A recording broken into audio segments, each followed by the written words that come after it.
मतलब सोचिए कि इंसानी कम्युनिकेशन का लगभग 60% हिस्सा बिल्कुल खामोश होता है। अरे 60%? ये तो आधे से भी ज्यादा है। बिल्कुल। हम हर रोज ना जाने कितने हजारों शब्द सुनते हैं, बोलते हैं, लेकिन असली कहानी अक्सर शब्दों में होती ही नहीं है। सही बात है। अक्सर किसी इंसान की असलियत उसकी सांस लेने की गति या उसकी आंखों की पुतलियों के फैलने और सिकुड़ने में छुपी होती है। हाँ, और यहाँ तक कि उसके पैरों की दिशा में भी लिखी होती है। तो आज के इस डीप डाइव का हमारा मिशन इसी खामोश भाषा को समझना है।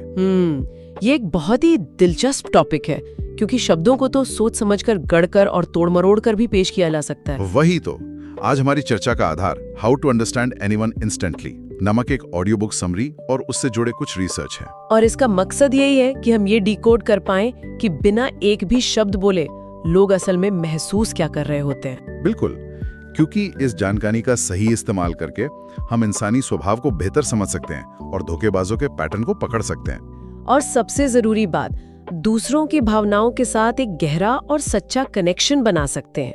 अगर इवोल्यूशन यानी विकासवाद के नजरिए से देखा जाए तो ये बहुत स्वाभाविक भी है। वो कैसे? मतलब इंसानों ने जो भाषा का विकास किया वो तो बहुत बाद में किया ना। उससे पहले लाखों सालों तक हमारे पूर्वज केवल इशारों और शारीरिक हाव-भाव से ही बात करते थे। अच्छा। हाँ, आवाज की टोन से एक दूसरे को समझते होंगे वो। बिल्कुल। खतरे को पहचानना हो या किसी पर भरोसा करना हो, हमारा दिमाग आज भी उसी प्राचीन तरीके से काम कर रहा है। वो शब्दों से ज्यादा शरीर के सिग्नल्स पर भरोसा करता है। तो अगर किसी इंसान के इस बिना बोले बात करने के तरीके को पढ़ना शुरू करना हो तो सीधा किसी के इशारों का मतलब निकालना तो गलत तरीका होगा, है ना? एकदम गलत होगा। सोर्स मटेरियल के हिसाब से किसी भी इंसान को पढ़ने का सबसे पहला और बुनियादी नियम है उसका बेसलाइन सेट करना। बेसलाइन मतलब एक तरह से उनका नॉर्मल बिहेवियर। हाँ बिल्कुल। बेसलाइन को समझे बिना किसी के शरीर की भाषा को पढ़ना ऐसा है जैसे बिना किसी कॉन्टेक्स्ट के किसी किताब का बीच का पन्ना खोलकर पढ़ना। समझ गया। बेसलाइन का मतलब है कि एक इंसान सामान्य हालात में, जब वो तनाव में नहीं है, तब वो कैसा व्यवहार करता है। मतलब जब वो पूरी तरह शांत होता है तब उसके पल के झपकाने की रफ्तार क्या है या उसके बैठने का तरीका कैसा है। सही कहा। क्या वो बात करते समय बहुत ज्यादा हाथ हिलाता है या बिल्कुल स्थिर रहता है? असली कहानी तो तब सामने आती है जब इस सामान्य बेसलाइन में अचानक कोई बड़ा बदलाव दिखता है। यानी अगर किसी ने बात करते हुए अचानक अपने हाथ सीने पर बांध लिए तो उसे तुरंत डिफेंसिव मान लेना गलत है। बिल्कुल। हो सकता है कि हमेशा हाथ बांधकर बैठना उसका बेसलाइन ही हो। मुझे लगता है कि बॉडी लैंग्वेज को पढ़ना ना एक गिटार की म्यूजिकल कॉर्ड बजाने जैसा है। अरे वाह, ये तो बहुत दिलचस्प एनालॉजी है ना? मतलब अगर हम गिटार का सिर्फ एक तार छेड़ें, जैसे कि किसी का हाथ बांधना, तो वो सिर्फ एक नोट है, उससे कोई पूरी धुन नहीं बनती। सही कह रहे हैं आप। लेकिन जब हम बॉडी क्लस्टर्स देखते हैं, यानी हाथ बांधना और उसके साथ कुर्सी पर पीछे की तरफ झुकना और आई कांटेक्ट चुराना, तो ये कई सारे नोट्स मिलकर एक पूरी धुन बनाते हैं। बिल्कुल। तब जाकर ये एक स्पष्ट इशारा बनता है कि सामने वाला इंसान सच में डिफेंसिव हो रहा है या किसी बात से असहज है। और इसी क्लस्टर में सबसे ज्यादा ध्यान देने वाली बात पता है क्या होती है? शरीर का निचला हिस्सा। निचला हिस्सा? लोग तो आमतौर पर चेहरे पर ध्यान देते हैं।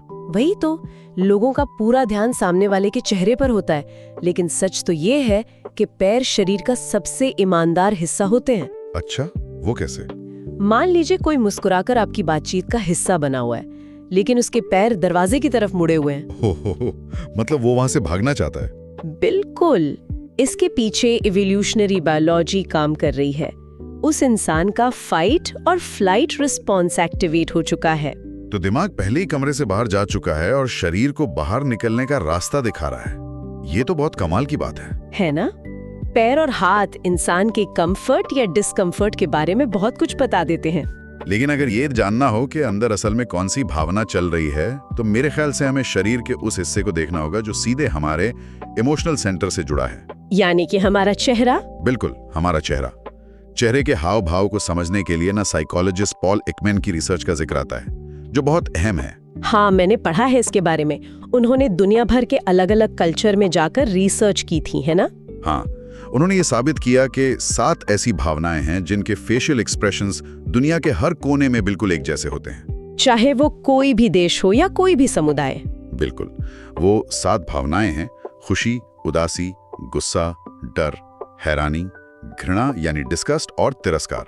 अरे वाह, मतलब ये सीखी हुई बातें नहीं है, बल्कि इंसान के डीएनए में पहले से मौजूद है। एकदम सही।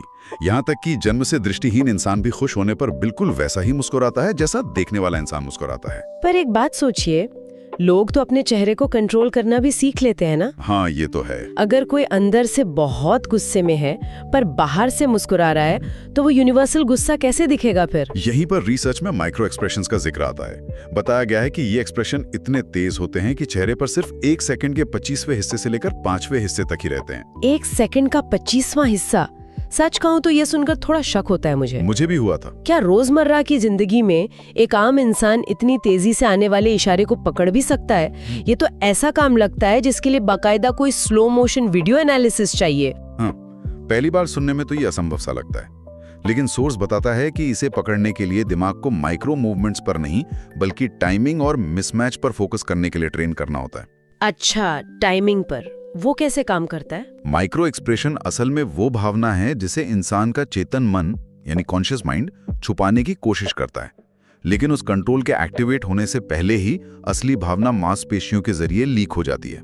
हाँ, तो इसे आम जिंदगी में पकड़ने का तरीका ये देखना है कि एक्सप्रेशन कितनी देर तक टिका रहा। बिल्कुल, अगर चेहरे पर हैरानी का भाव 1 सेकंड की देरी से आता है या घटना के बहुत देर बाद तक टिका रहता है, तो वहां दिमाग सोचकर कैलकुलेट करके रिएक्ट कर रहा है। समझ गई, क्योंकि असली भावनाएं तो पलक झपकते आती हैं और चली जाती हैं। सही कहा, और शायद यही फर्क एक सच्ची और नकली मुस्कान में भी होता है। हाँ, मैंने भी पढ़ा था कि एक सच्ची मुस्कान, जिसे डुशेन स्माइल कहते हैं, उसकी बनावट पूरी तरह से अलग होती है। नकली मुस्कान में क्या होता है कि इंसान सिर्फ अपने होठों को ऊपर खींचता है, क्योंकि होठों की मांसपेशियों पर इंसान का पूरा कंट्रोल होता है। लेकिन जो सच्ची डुशेन स्माइल होती है, उसमें आंखों के आसपास की मांसपेशियां सिकुड़ती हैं, है ना? बिल्कुल, जिससे आंखों के किनारे सिलवटें या जिन्हें क्रोज फीट कहते हैं वो बनते हैं। दिमाग आंखों के आसपास की मांसपेशियों से झूठ बुलवा ही नहीं सकता।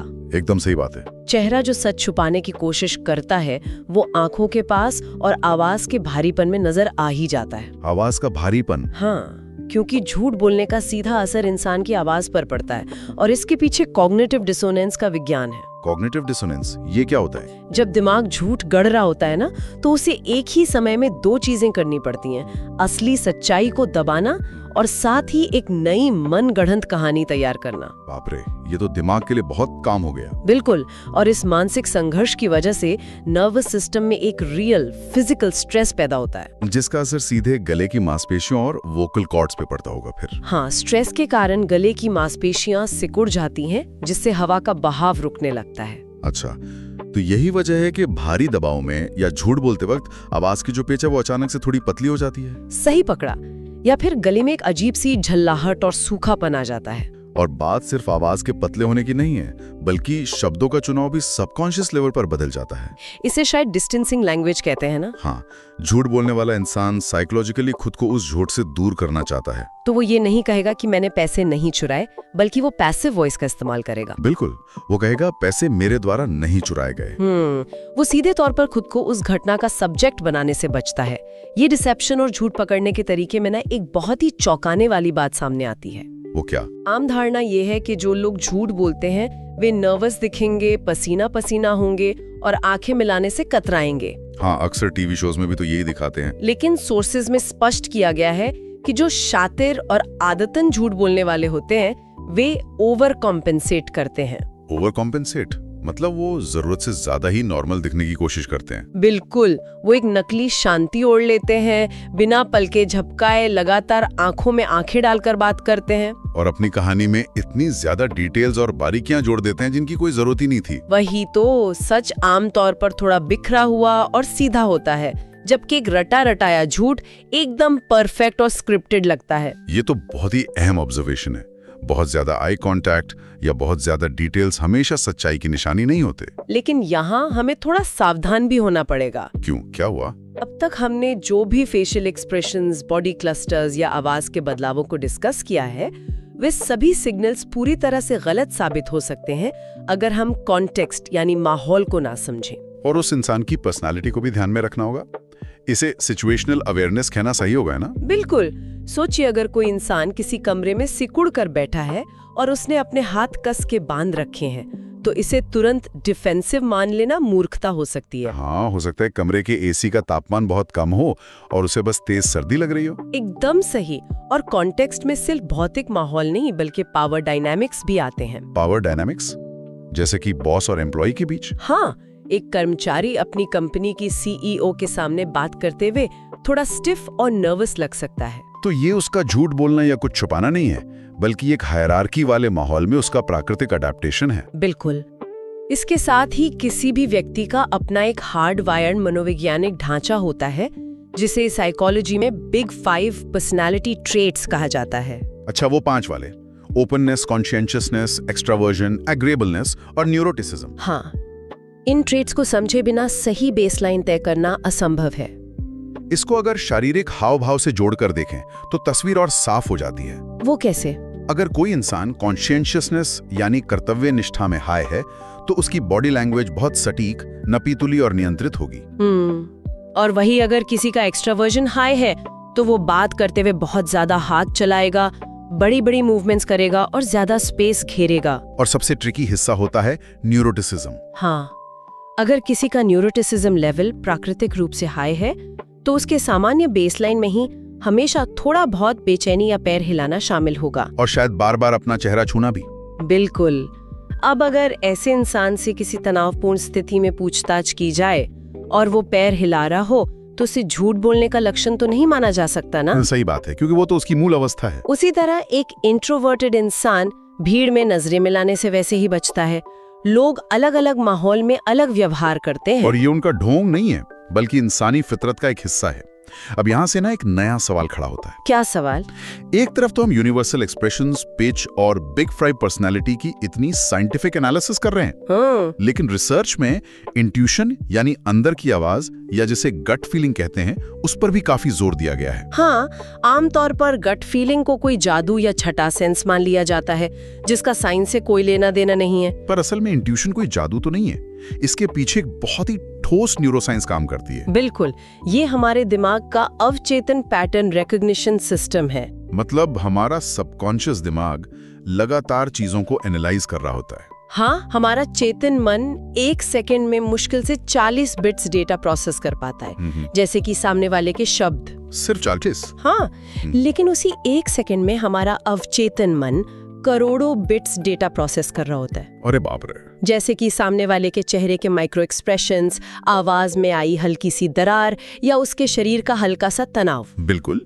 जब ये सारी छोटी छोटी डिटेल्स इंसान की कही हुई बातों से मैच नहीं करती, तो दिमाग एक अलार्म बजाता है। और ये अलार्म हमें फिजिकली महसूस होता है, जिसे हम पेट में होने वाली अजीब सी हलचल या गट फीलिंग कहते हैं। वो असल में हमारा सेकंड ब्रेन यानी एंटेरिक नर्वस सिस्टम होता है, जो हमें सतर्क कर रहा होता है कि यहाँ कुछ गड़बड़ है। यही गट फीलिंग सबसे बड़ा हथियार है खुद को मैनिपुलेटर्स और टॉक्सिक लोगों से बचाने का। सही कहा। मैनिपुलेटर्स बहुत शातिर तरीके से इसी नॉन वर्बल जानकारी को पढ़ते हैं। और उनके कई रेड फ्लैग्स भी होते हैं। एक तरीका होता है गैसलाइटिंग। उफ, गैसलाइटिंग का मैकेनिज्म सच में बहुत डरावना होता है। इसमें एक इंसान इतनी सफाई से और इतने कॉन्फिडेंस के साथ झूठ बोलता है कि वो सामने वाले की रियलिटी को ही तोड़ देता है। बिल्कुल, गैसलाइटिंग का शिकार हुआ व्यक्ति अपनी ही याददाश्त, अपने ही परसेप्शन और अपनी ही सच्चाई पर शक करने लगता है। उसे लगने लगता है कि शायद उसका अपना दिमाग ही खराब हो रहा है। मैनिपुलेटर्स बॉडी लैंग्वेज और दूसरों की भावनाओं को सिर्फ इसलिए पढ़ते हैं ताकि वो उन कमजोरियों का इस्तेमाल करके अपना नियंत्रण बना सकें। वो जानकारी को एक हथियार की तरह इस्तेमाल करते हैं। लेकिन यहाँ एक बहुत बड़ी उलझन पैदा होती है। वो कैसी उलझन? एक बहुत अच्छी इमोशनल इंटेलिजेंस यानी EQ वाला व्यक्ति जो एक बेहतरीन लिसनर होता है और एक शातिर मैनिपुलेटर, ये दोनों ही शुरुआत में तो बिल्कुल एक जैसे ही लग सकते हैं ना। दोनों ही सामने वाले की हर एक छोटी बात पर पूरा ध्यान देते हैं, गहरा आई कांटेक्ट बनाते हैं। ऐसे में इन दोनों के बीच का फर्क कैसे पहचाना जाए, ये बहुत बड़ा सवाल है। तो इसका जवाब क्या है? दोनों के तरीके एक जैसे लग सकते हैं, लेकिन असली फर्क उनके इरादों और उसके परिणाम में होता है। मतलब उनकी नीयत में। हाँ, एक मैनिपुलेटर सामने वाले की कमजोरियों और बॉडी लैंग्वेज को पढ़कर उसे कमजोर महसूस करवाता है ताकि पावर उसके हाथ में रहे। अच्छा, और हाई ईक्यू वाला व्यक्ति क्या करता है? इसके बिल्कुल विपरीत, हाई ईक्यू वाला व्यक्ति उस जानकारी का इस्तेमाल साइकोलॉजिकल सेफ्टी बनाने के लिए करता है। यानी वो शरीर की भाषा पढ़कर समझ जाता है कि सामने वाले को किस चीज की जरूरत है। बिल्कुल, शायद उसे थोड़ा स्पेस चाहिए या थोड़ा और समय चाहिए। तो वो उस जानकारी का इस्तेमाल सामने वाले को सुरक्षित और सम्मानित महसूस कराने के लिए करता है। मतलब टूल वही है, लेकिन उसका इस्तेमाल करने वाले की नीयत तय करती है कि वो एम्पैथी है या मैनिपुलेशन। बहुत ही गहरी बात कही आपने। और इसी एम्पैथी और समझ से इस डीप डाइव का आखिरी और सबसे जरूरी पड़ाव शुरू होता है, जिसे कैलिब्रेशन कहते हैं। कैलिब्रेशन? हाँ, जब हम इन नॉन वर्बल सिग्नल्स और दूसरों के इरादों को समझ लेते हैं, तब बारी आती है इस ऑब्जर्वेशन के आधार पर खुद को ढालने की। अच्छा, तो कैलिब्रेशन का सीधा सा मतलब है दूसरों की एनर्जी के स्तर के हिसाब से अपनी एनर्जी को मैच करना। बिल्कुल, और इसके पीछे मिरर न्यूरॉन्स का विज्ञान काम करता है। मान लीजिए कोई बहुत दुखी है और वो बहुत शांत, धीमी और ठहरी हुई आवाज में बात कर रहा है, और अगर वहाँ कोई एकदम तेज और एक्साइटेड आवाज में बात करने लगे तो सामने वाले का नर्वस सिस्टम तुरंत खुद को शट डाउन कर लेगा। उसे लगेगा कि उसकी भावनाओं को पूरी तरह से इग्नोर कर दिया गया है। सही बात है। कैलिब्रेशन ये सिखाता है कि हम सामने वाले की पिच, उसके टेम्पो और उसकी शारीरिक अवस्था को सबकॉन्शियस तरीके से मिरर करें। इसे अक्सर हम आम बोलचाल में एक ही वेवलेंथ पर होना कहते हैं। लेकिन एक सवाल ये भी उठता है कि क्या एनर्जी मैच करना एक तरह की एक्टिंग या बनावट नहीं है? नहीं, बिल्कुल नहीं। एक मास्टर रीडर बनने का मतलब ये तो नहीं होना चाहिए कि हम अपने चेहरे पर एक नकाब पहन लें और वही दिखाएं जो दूसरा देखना चाहता है। तो फिर असल में हम क्या कर रहे हैं? असल में हम दूसरे इंसान के लिए एक आईना बन रहे हैं, कोई नकाब नहीं। हम बस उसे ये एहसास करवा रहे हैं कि हम उसके स्तर पर आकर उसे सुन रहे हैं। जब किसी को बिना किसी जजमेंट के सच में देखा और समझा जाता है, तब एक सच्चा और गहरा भरोसा बनता है। क्योंकि भरोसा सिर्फ और सिर्फ तीखी ऑब्जर्वेशन से नहीं बनता। अगर कोई इंसान सिर्फ लोगों के माइक्रो एक्सप्रेशंस पकड़ता रहे, उनके इशारों का एनालिसिस करता रहे, पर उनके दुख या परेशानी से कोई जुड़ाव महसूस ना करे, तो ये एक बहुत ही कोल्ड और क्लिनिकल रवैया है। सच्चा ट्रस्ट तब पैदा होता है जब बेहतरीन ऑब्जर्वेशन के साथ गहरी करुणा या कंपैशन मिलता है। जब एक इंसान की खामोशी और उसकी उलझनें किसी दूसरे के द्वारा सिर्फ समझ ली जाती हैं, बिना उसे पॉइंट आउट किए या बिना उसे अनकंफर्टेबल फील कराए, तो ये प्रेजेंस किसी दवा या हीलिंग से कम नहीं होती। तो आज के इस पूरे डीप डाइव को अगर एक साथ समेटें तो बात यहाँ पहुँचती है कि रीडिंग पीपल या लोगों को पढ़ना कोई निंजा टेक्निक नहीं है, और ना ही लोगों को वश में करने का कोई पावर ट्रिप है। बिल्कुल, ये खुद को और इस दुनिया को थोड़ा और गहराई से और थोड़ा और साफ तरीके से देखने का एक लेंस है। ये शब्दों से आगे बढ़कर लोगों की उन कहानियों को सुनने की कला है जो वे कहते तो हैं पर अपने मुंह से नहीं। ये इंसानी जुड़ाव की सबसे पुरानी और सबसे सच्ची भाषा में वापस लौटने का तरीका है, जहां हम सिर्फ शब्दों पर नहीं बल्कि एक दूसरे के वजूद पर ध्यान देते हैं। और इसी जुड़ाव और समझ के साथ आज की चर्चा को एक आखिरी विचार के साथ खत्म करते हैं। वो क्या है? हम अपना पूरा दिन दूसरों के हाव भाव, उनकी आवाज के उतार चढ़ाव और उनकी बॉडी लैंग्वेज को डिकोड करने में निकाल देते हैं। सही बात है। लेकिन जरा रुक कर सोचिए, ठीक इसी पल हमारी अपनी बॉडी लैंग्वेज इस दुनिया को हमारे बारे में क्या बता रही है? अरे ये तो सोचने वाली बात है। अगर कोई और अभी खामोशी से हमारा बेसलाइन स्टडी कर रहा हो, तो वो हमारी छुपी हुई कौन सी सच्चाई देख रहा होगा जिससे शायद हम खुद भी पूरी तरह अनजान हैं।